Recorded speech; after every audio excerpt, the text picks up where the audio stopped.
untuk gagal ginjal akut ini yang terjadi pada anak, Anda melihatnya untuk gejalanya seperti apa sih, Dok?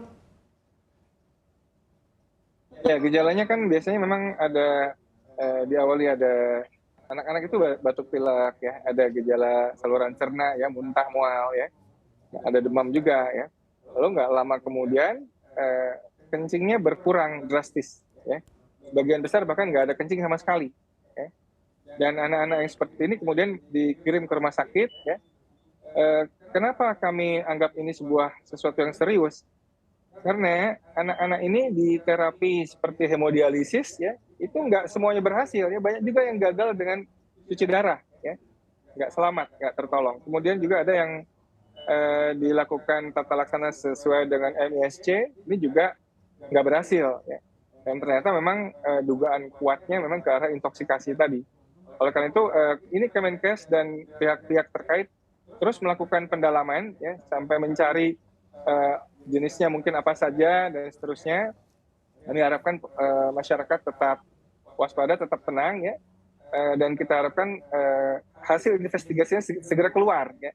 Namun sambil menunggu itu, kalau kami sendiri menyarankan begini, kalau ada obat-obatan yang harus dalam bentuk sirup ya, silakan hubungi dokter anak terdekat atau dokter konsultan terdekat untuk memastikan ini seperti apa, masih bisa layak dipakai apa tidak.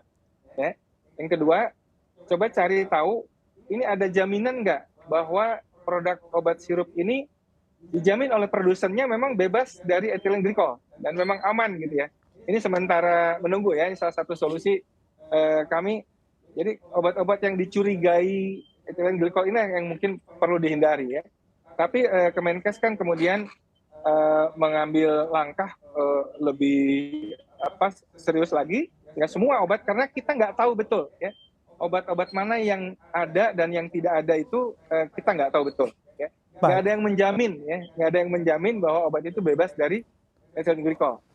Oke, baik. Dokter, apabila begitu ya menemukan gejala terkait gagal ginjal akut ini pada anak, sebetulnya untuk melakukan observasi yang mana ini diakibatkan ataupun ditemukan hasil yang mana ditemukan juga terdapat etilen glikol atau penyebabnya adalah etilen glikol, ini berapa lama observasinya? Dan misalnya apabila ada masyarakat yang rumahnya begitu jauh dari rumah sakit, apakah ataupun penanganan apa yang harus dilakukan dengan cepat? Ya, penanganannya harus segera ke rumah sakit ya, karena ini kan memang kasus serius ya, jadi nggak bisa diobatin di rumah. Ya, mungkin sementara itu anaknya kalau betul dia gara-gara ini nggak boleh dia kasih asupan cairan dulu ya, karena ginjalnya kan tidak berfungsi, dia tersumbat dengan kristal-kristal tersebut. Ini yang mungkin satu kondisi yang membuat masyarakat itu harus waspada dan kemudian segera hubungi dokter anak terdekat atau konsultan ginjal anak kalau memang ada di lokasinya agar mendapatkan perawatan semestinya. Oke, untuk observasinya dok, berapa lama untuk penentuan memang ini karena sirup begitu ataupun sirup yang dikonsumsi oleh anak? Ya, kalau masalah penyebabnya apa kan kita mesti buktikan ya, kami ada buktikan. Jadi kalau ada terjadi seperti itu, mohon obat-obatan yang dikonsumsi anak tersebut segera dibawa untuk dilakukan penyelidikan ya, untuk penyelidikan. Dan juga nanti pihak rumah sakit, kami sudah kerjasama dengan Kemenkes ya, di seluruh rumah sakit yang menangani pasien-pasien gangguan ginjal akut ini, nanti hasil sampel darahnya akan dianalisis ya untuk toksikologi. Ya. Ya, berapa lamanya tentu saja harus segera dilakukan pemeriksaan dan dibawa ke rumah sakit. Ya. Oke, baik. Dokter Piprim, untuk anak yang mana memang usianya di bawah 5 tahun atau usia 5 tahun ini, sebetulnya Anda melihatnya apabila kesulitan minum obat pil apa? Ataupun alternatifnya memakai obat apa, dokter? Ya, sebetulnya obat untuk selesma itu kan kalau kita pakai rational use of medicine ya, pengobatan rasional, selesma, batuk pilek ringan karena virus ringan ya, itu kan dia self-limiting disease, artinya dia bisa sembuh sendiri ya. Cukupi istirahatnya, nutrisi yang bagus ya, jaga hidrasinya, minumnya dicukupi ya, istirahat. Itu akan memperbaiki kondisi ya.